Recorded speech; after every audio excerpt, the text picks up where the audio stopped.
right, so I'm here with Akio Evans. Akio or Akio? Akio. All right, great. And this is really just, I want to get a chance, and I want everyone to get a chance to learn a little bit more about you. You're a Baltimore native. Um, you've been in the city, and you told me you've done some other traveling outside of the city, and you made some moves in the fashion industry, in the film industry, and you got some connections. So really just want to have a conversation. So I'm gonna start off with asking you a little bit about your childhood, where you grew up. You're from over west, you're from over east. Tell us a little bit about that. Okay, well, I mean, originally from over East Baltimore, to be exact. I predominantly moved all the way around East Baltimore. I Oh, mean, wow. I started off with 1614 North Bond Street. Then from there, me and my family were born and raised with two other siblings, my twin sister and my older sister. Wow, you got a twin. Got a twin. Identical or Fraternal. fraternal? Okay. Like the Danny DeVito and Arnold Schwarzenegger. So yeah, my mother, she raised us all single parent home. It was just all four of us mainly. So from there we moved to Old York Road, after Old York Road, Bel Air Road, if you're familiar with that area, Northeast Baltimore, and down 419 East Lafayette, which they call now Station North. Yeah. So yeah, man, grew up all the way around East Baltimore, man, and that was definitely a different time than it is now. I was gonna say, how does it feel for where you grew up to be now, Station North? How does that feel? Man, it's I take it. It's bittersweet. It's a little bittersweet, man. Because now it's like, okay, you have a lot of people who are coming from all different types of backgrounds, which is cool. Granted, I still kind of have that, like, wow, why wasn't this like this when I was coming up around there, where you had a lot of people who were going through the sickness of addiction. And now you see less of that. You still see a little bit of it, you know what I mean? But, Tyrone's Chicken is right around the corner from where I used to live at. And to know that my friend Bobby, every time I see it, even still to this day, his body was found inside that spot, even after Tyrone's Chicken was actually, closed, for some time. He was murdered. God rest his soul. But yeah, to see that every time, it's like, wow, all these memories that I have. Yeah.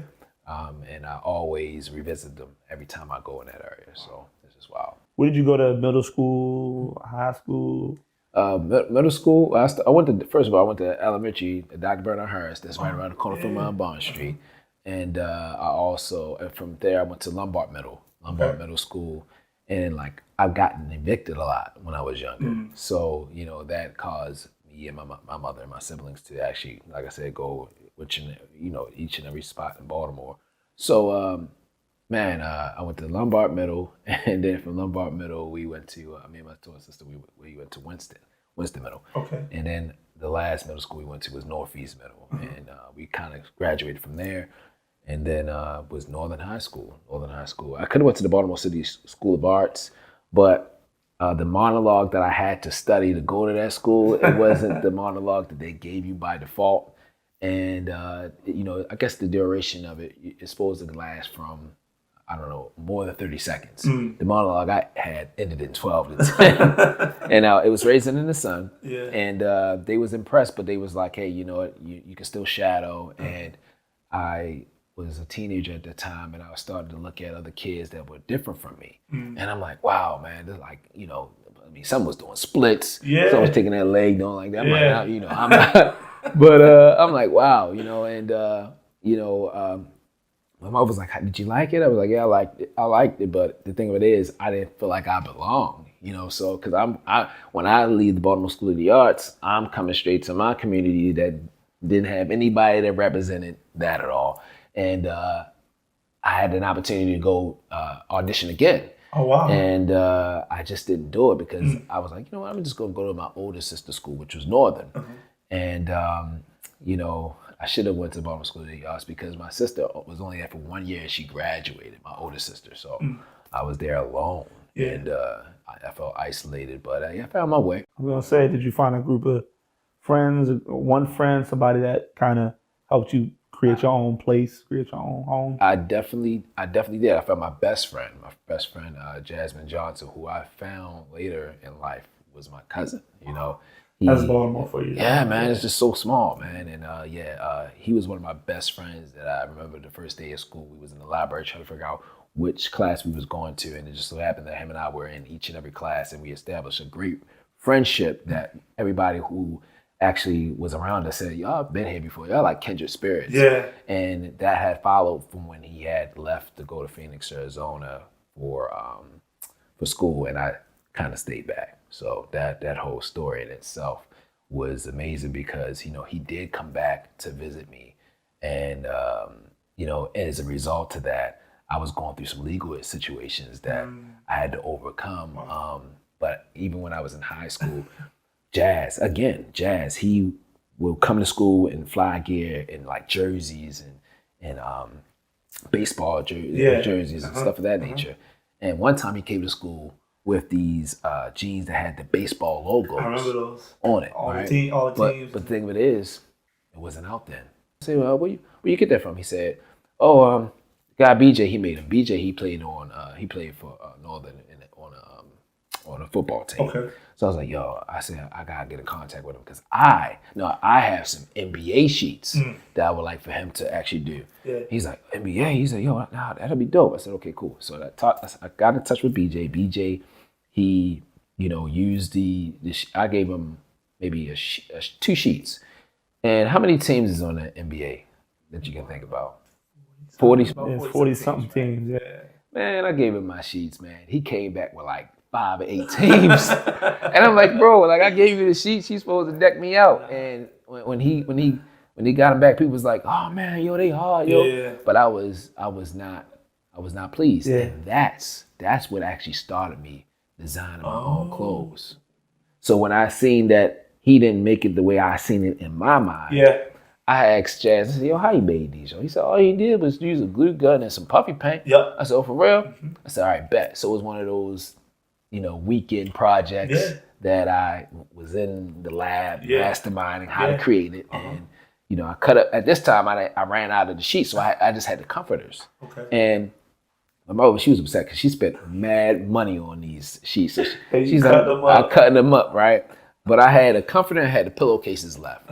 So as I'm cutting them up and I put them on my jeans, I come to school the next day, and it's two things people see. They see you during breakfast and they see you during lunch. So breakfast time, oh my goodness, I walked in there. Was you early for breakfast? I was walked in there with the decked out NBA patch jeans, and I owned it at that point. So I was like, I made this, and people was like, oh man, they nice, oh man, they dope. And that's when I seen the supply and demand was something serious. So I made about 2 or 3 more pieces of that, and I did the same thing that BJ did because I understood. Okay, you need to prioritize your material because it's limited. So that's why he probably didn't give me all of what I wanted on it. So then I said, okay, bet. But eventually I started to run out, and I was like, how am I going to recreate?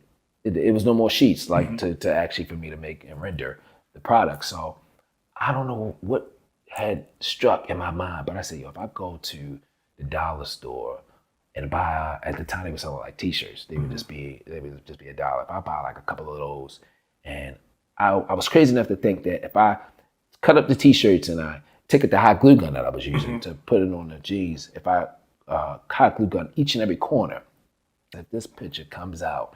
I said, that's all I need, and I'm in business. And sure enough, now the printer took a few series. Sometimes it would jam stuff, sometimes it didn't. And my mother was like, what are you doing in my printer, right? Everything was just crazy, right? So, but when it came out, I was like, yes. Yeah. So not only did I make the NBA patch setup, but I also did the throwbacks and stuff like that. Stuff that at the time nobody was doing. Then I see Camron in the video in 2001. With the NBA jacket. I'm like, everybody called me like, that's your idea. That's a lot there. So we'll stick with that. So what is the feeling of, as a creative, because as we can see, you are creative, what does that feel like seeing your idea that you had when you were young, that was kind of a spur of the moment, like, oh man, it'll be dope to have NBA teams on my jeans or on my jacket or like you said, on your sister's skirt when she was going around. How did it feel, you creating that, doing it in your own circle, and then seeing that idea somewhere on a Camron video?